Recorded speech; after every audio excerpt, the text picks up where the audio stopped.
Le naufrage du Titanic est l'un des désastres les plus célèbres et tragiques de l'histoire. Après avoir heurté un iceberg lors de son voyage inaugural de Southampton, en Angleterre, vers New York, le 14 avril 1912, le navire commença à couler par la proue et lança un appel désespéré de détresse aux navires proches. À 107 km de là, le RMS Carpathia reçut le message et se dirigea immédiatement vers les coordonnées du Titanic. Malgré les conditions difficiles, il arriva à temps pour secourir 705 survivants dérivant dans 20 canots de sauvetage. Les coordonnées transmises par le Titanic furent cruciales pour localiser les rescapés et, plus tard, récupérer 328 corps flottants en mer. Mais lorsqu'il s'agissait de retrouver l'épave du navire, utiliser ces mêmes coordonnées s'avéra beaucoup plus ardu. Personne ne sut où se trouvait le Titanic pendant 73 ans. La recherche du Titanic débuta presque immédiatement après son naufrage. À partir de sa dernière position connue, on commença à envisager comment le ramener à la surface, même sans connaître avec précision son emplacement et son état. Pourtant, la plupart des projets n'allèrent pas très loin. À l'époque, les plongeurs ne pouvaient atteindre que des profondeurs allant jusqu'à 90 mètres avec des combinaisons équipées de casques métalliques. Atteindre une profondeur proche de celle du Titanic, où la pression dépasse les 6000 livres par pouce carré, rendait l'idée complètement impossible. Dans les années qui suivirent, plusieurs opérations de sauvetage furent suggérées, mais toutes firent face à d'énormes défis. Les décennies ultérieures donnèrent lieu à des idées farfelues comme l'utilisation d'électroaimants couplés à un sous-marin pour attirer irrésistiblement la coque du Titanic.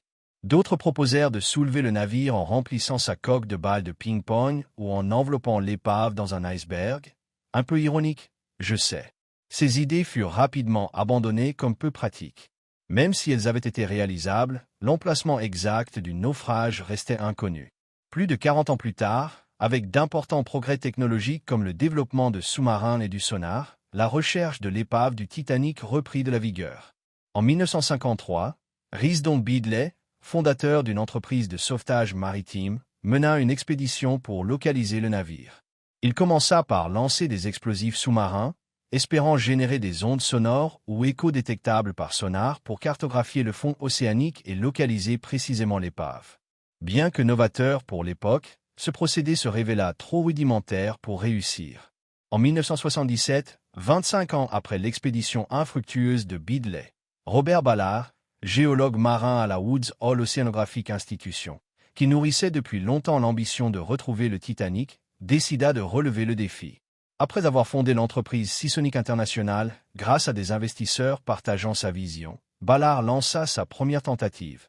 Un navire équipé de sonar, avec des caméras montées sur une colonne capable de soulever des objets du fond marin à l'aide d'une grue télécommandée.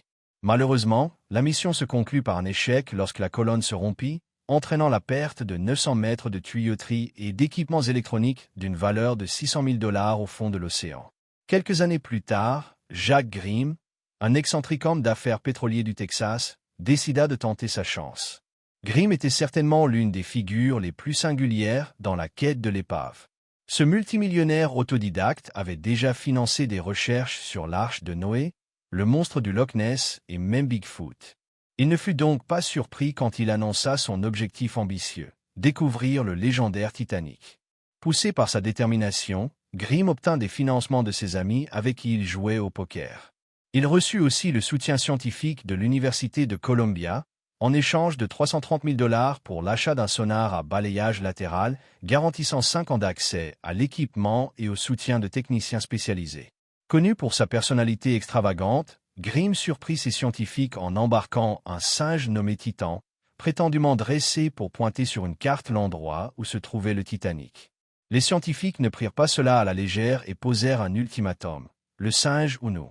Au début, Grimm ne voulait pas se séparer de Titan, mais il céda finalement pour permettre à la mission de continuer avec toute l'équipe.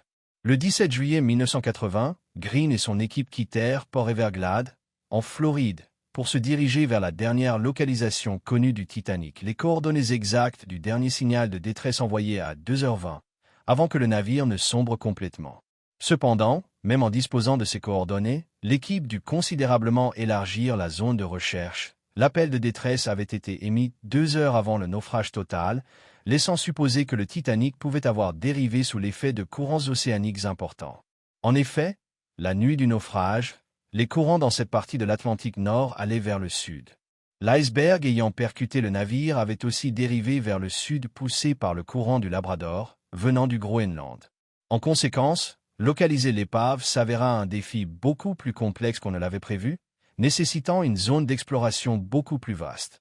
Green et son équipe débutèrent donc la prospection en immergeant un sonar à balayage latéral attaché à un câble. Ce sonar, remorqué sur le fond marin, émettait des signaux acoustiques de chaque côté pour cartographier rapidement de vastes zones et repérer les anomalies inhabituelles. Dès qu'une anomalie était détectée, un magnétomètre embarqué permettait de déterminer si l'objet était métallique, indice d'un artefact artificiel ou non. Pour garantir un positionnement précis, des transpondeurs furent déployés pour suivre le sonar et baliser les zones d'intérêt par leurs coordonnées. Malgré une recherche exhaustive, l'expédition de Green en 1980 fit face à d'importants obstacles. Près de 3 semaines d'exploration dans des conditions météo difficiles n'aboutirent à aucun résultat. Au total, l'équipe balaya environ 13 km² et identifia plusieurs objets potentiels, mais aucun ne s'avéra être le naufrage.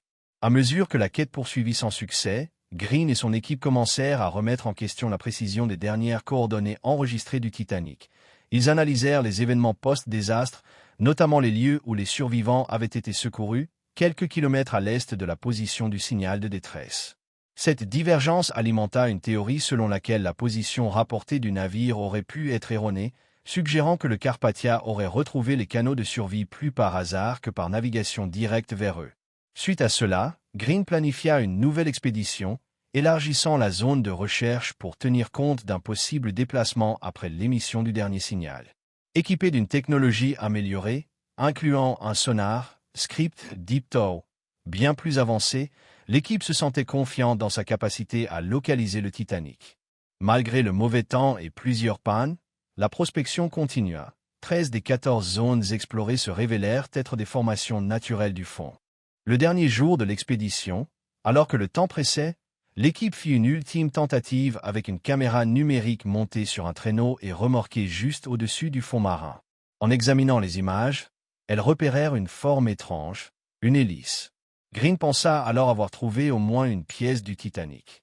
Mais juste au moment où il s'apprêtait à approfondir, il fut temps de rentrer à la base, le doute demeurant. S'agissait-il vraiment du Titanic ou simplement d'une autre anomalie du fond marin? Déterminé à ne pas abandonner, Green organisa une 3e expédition en 1983 pour étudier l'objet en forme d'hélice. La mission fut méticuleusement planifiée, avec une technologie bien plus évoluée grâce aux progrès réalisés depuis la tentative précédente, permettant de capturer des images plus nettes du fond océanique. Pourtant, malgré une recherche approfondie, l'objet en forme d'hélice ne réapparut jamais. Plus de 70 ans après le naufrage, l'épave du Titanic restait introuvable. Bien que Jack Green n'ait pas localisé le navire, ses expéditions permirent d'élaborer une carte relativement détaillée de la zone du naufrage. En 1983, Ballard, loin de se décourager, se prépara pour une nouvelle tentative. Il contacta les responsables de la marine américaine pour solliciter des financements destinés à la technologie de véhicules robotisés submersibles nécessaires à la découverte du Titanic.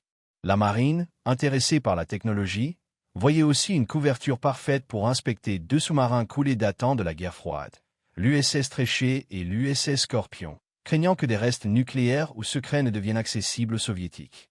La recherche du Titanic devint alors un motif idéal pour envoyer Ballard dans la zone sans éveiller les soupçons. Finalement, la marine accepta de soutenir sa proposition d'un nouveau véhicule télécommandé, appelé Argo. Argo était un traîneau remorqué capable d'opérer jusqu'à 6000 mètres de profondeur, équipé de sonar, de caméras et de lumière pour capturer des images grand angle et détaillées. La marine commanda à Ballard et à son équipe des missions mensuelles destinées à maintenir Argo opérationnel. En échange, Ballard pouvait utiliser le temps restant pour rechercher le Titanic, tout en testant la fiabilité de l'engin. En 1984, la marine confia à Ballard la mission de localiser les sous-marins nucléaires USS Treasure et USS Scorpion dans l'Atlantique Nord. Son équipe inspecta les épaves, et cette expérience offrit un enseignement précieux. Les naufrages laissent un champ de débris large, où les matériaux plus légers dérivent davantage sous l'influence des courants océaniques. Suivre ce champ de débris pouvait aider à trouver le site principal du naufrage. Après avoir localisé les deux sous-marins, la marine commanda à nouveau Ballard en 1985 une deuxième expédition pour cartographier l'épave de l'USS Scorpion, ne lui réservant que 12 jours pour chercher le Titanic. Ballard, sachant que les tentatives précédentes s'étaient étalées sur plus de 40 jours sans succès, chercha un soutien supplémentaire et s'associa avec l'agence océanographique française, Ifremer, dirigée par Jean-Louis Michel. Ifremer avait mis au point un sonar latéral haute résolution nommé SAR, et leur plan consistait à ce que l'équipe française identifie des cibles potentielles avec cette technologie technique dite Moselin, que l'équipe américaine enquêterait ensuite avec Argo. Du 5 juillet au 12 août, le navire français cartographia systématiquement une zone de 150 000 carrés, mais sans trouver quoi que ce soit. Ballard en conclut que l'usage du sonar seul pour localiser l'épave du Titanic avait peu de chances de réussir. Il décida alors de se concentrer sur la recherche du champ de débris, apprenant de l'expérience des sous-marins. Contrairement au sonar, incapable de distinguer débris artificiels et naturels, les caméras d'Argo pouvaient le faire. De plus, le champ de débris représentait une cible beaucoup plus vaste que l'épave elle-même. La nouvelle stratégie consista à remorquer Argo sans interruption au fond marin, 24 heures sur 24, avec des équipes analysant en temps réel les images. Pendant plusieurs semaines, Argo ne montra que des formations naturelles, jusqu'à ce que, à 12 jours de la fin, des débris artificiels commencèrent à apparaître dans les images live. En suivant ces débris, Argo découvrit un objet plus grand dont la forme correspondait immédiatement à des photographies du navire étudié au préalable. Quelque chose venait de passer au-dessus d'une des chaudières du Titanic. Le 1er septembre 1985, après 73 ans de recherche, l'épave fut enfin découverte à environ 24 km de l'endroit où le dernier appel de détresse avait été envoyé. Le lendemain, l'équipe retourna à l'endroit où ils avaient trouvé la chaudière et remarquèrent aussi la proue du Titanic. À environ 600 mètres de distance, ils trouvèrent la poupe, confirmant la théorie selon laquelle le Titanic s'était brisé en deux avant de couler point et la proue apparaissait intacte, avec le nom Titanic encore à peine visible sur la coque. En explorant plus avant, l'équipe découvrit de nombreux artefacts disséminés autour de l'épave, notamment des effets personnels, chaussures, morceaux de vêtements. En 1986, Robert Ballard et l'institution océanographique Woods Hole revinrent sur l'épave. Cette expédition constitua la première exploration officielle du navire avec le sous-marin habité Alvin et le véhicule télécommandé relié par câble Jason Jr. En 11 immersions, Ballard captura des heures de vidéo et plus de 57 000 photos du Titanic reposant au fond de l'océan. Jason Jr. fut déployé pour des inspections à l'intérieur de l'épave, créant un moment mémorable lorsqu'il pénétra dans la grande salle des escaliers où pendait encore une lampe à cristal sur la passerelle C. Outre l'exploration de l'épave, plusieurs équipes menèrent des missions de récupération, ramenant à la surface de nombreux artefacts, objets personnels, fragments du navire et éléments des luxueux intérieurs du Titanic. Ces objets furent exposés dans diverses expositions à travers le monde, captivant le public par la tragique histoire du Titanic. Entre 1993 et 1998, RMS Titanic Inc. entreprit une série d'expéditions ramenant à la lumière plus de 4000 objets. Lors d'une expédition en 1996, l'équipe tenta de remonter une grande section de la coque extérieure du Titanic. Cette pièce, pesant 20 tonnes et mesurant 4,5 x 7,6 mètres, incluait une partie de la cloison de 2 cabines de première classe sur la passerelle C et s'étendant jusqu'au pont D. La section comportait 4 hublots, 3 d'entre eux avec leurs verres. On pense que cette partie s'était détachée durant le naufrage ou à l'impact sur le fond marin. L'opération de récupération en 1996 attira l'attention médiatique. Des passagers de croisière payèrent $5 000 pour observer l'opération. Des sacs furent plongés à environ 3800 mètres de profondeur puis attachés à la lourde section. On remplit les sacs de diesel pour faire flotter la pièce, mais une tempête brisa les câbles et la pièce retourna en milieu de l'océan. Un second effort en 1998 réussit à remonter cette section, qui fut ensuite exposée à l'hôtel Luxor de Las Vegas.